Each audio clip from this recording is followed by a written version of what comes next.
नमस्कार, जय महाराष्ट्र। मी कामिनी देसले आणि आपल्या सर्वांचंच बोल बिंदास YouTube चॅनलवर खूप खूप स्वागत आहे। सध्या महाराष्ट्राच्या राजकारणात, समाजकारणात आणि शासनाच्या नजरेत एकच प्रश्न चर्चेत आहे, तो म्हणजे मराठा आरक्षणाचा प्रश्न। या लढ्यामागचा नेमका प्रमुख चेहरा म्हणजे मनोज जरांगे पाटील।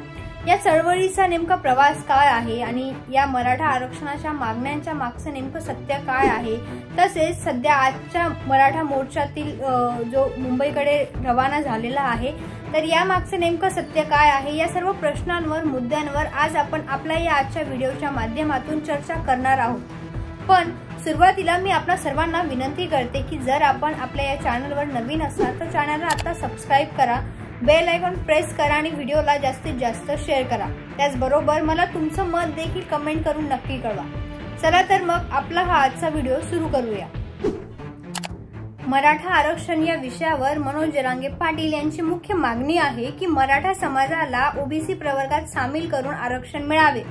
त्यासाठी ते म्हणतात की ज्या पद्धतीने कुणबी समाज हा ओबीसी प्रवर्गात आहे, त्याचप्रमाणे मराठा समाज हा देखील कुणबींशी संबंधित जात आहे, याचे ऐतिहासिक पुरावे देखील आहे असं त्यांचं म्हणणं आहे।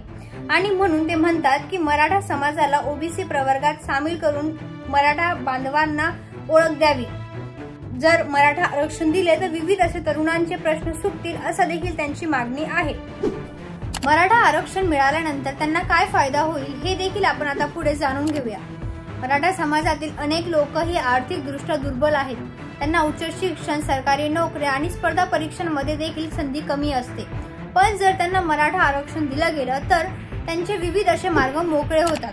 जसे की गरीब मराठा विद्यार्थ्यांना चांगल्या स्कूल, कॉलेजेस, विद्यापीठांमध्ये संधी मिळते, सवलती मिळते। त्याचबरोबर स्पर्धा परीक्षांमध्ये देखील कमी गुणांनीही विद्यार्थ्यांना संधी दिली जाते। त्याचबरोबर सरकारी नोकरी यामध्ये देखील आरक्षण असल्यामुळे त्यांचं स्थान हे रिकामं असतं। त्याचबरोबर मराठा समाजातील सामाजिक दृष्ट्या दुर्बल घटकांना सशक्त करण्याचं बळ हे आरक्षण मिळाल्यानंतर त्यांना असा फायदा होतो।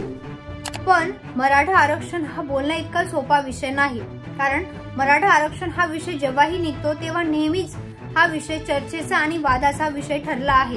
कारण मराठा समाजाला जर ओबीसी प्रवर्गात सामील केलं तर सध्या ओबीसी असलेल्या जातींचं म्हणणं आहे की त्यांच्या वाटेचं आरक्षण कमी होईल, समाजामध्ये तणावपूर्ण परिस्थिती निर्माण होऊ शकते आणि शिक्षण संस्था आणि सरकारी यंत्रणेवर देखील ताण पडू शकतो। मनोज जरांगे पाटील यांनी मराठा आरक्षण या विषयावर अनेक वेळेस उपोषण केले आहे, रॅल्या काढल्या आहेत आणि सरकारला अनेक वेळेस इशारा दिला आहे। पण सरकारने अजूनही संपूर्ण मराठा समाजाला ओबीसी प्रवर्गात सामील केलेलं नाही। नेमकं कारण काय आहे किंवा सरकारला एवढा विलंब का लागतो आहे, तर याला काही कायदेशीर अडचणी आहेत। कारण सुप्रीम कोर्टाने 50% आरक्षण हे ठरवून दिले आहे। पण जर यात काही वाढवायचं असेल तर घटनेत बदल करावा लागतो, जो फक्त केंद्र सरकारच करू शकतो। आता संपूर्ण मराठा समाजाला ओबीसी प्रवर्गात सामील करणं आणि आरक्षण देणं हे एका दिवसाचं काम नाही। सरकारने काही प्रमाणात ओबीसी सर्टिफिकेट द्यायला सुरुवात केली आहे, पण संपूर्ण मराठा समाजाला आरक्षण देणं हे एवढं सोपं नाही, त्याला वेळ लागतो।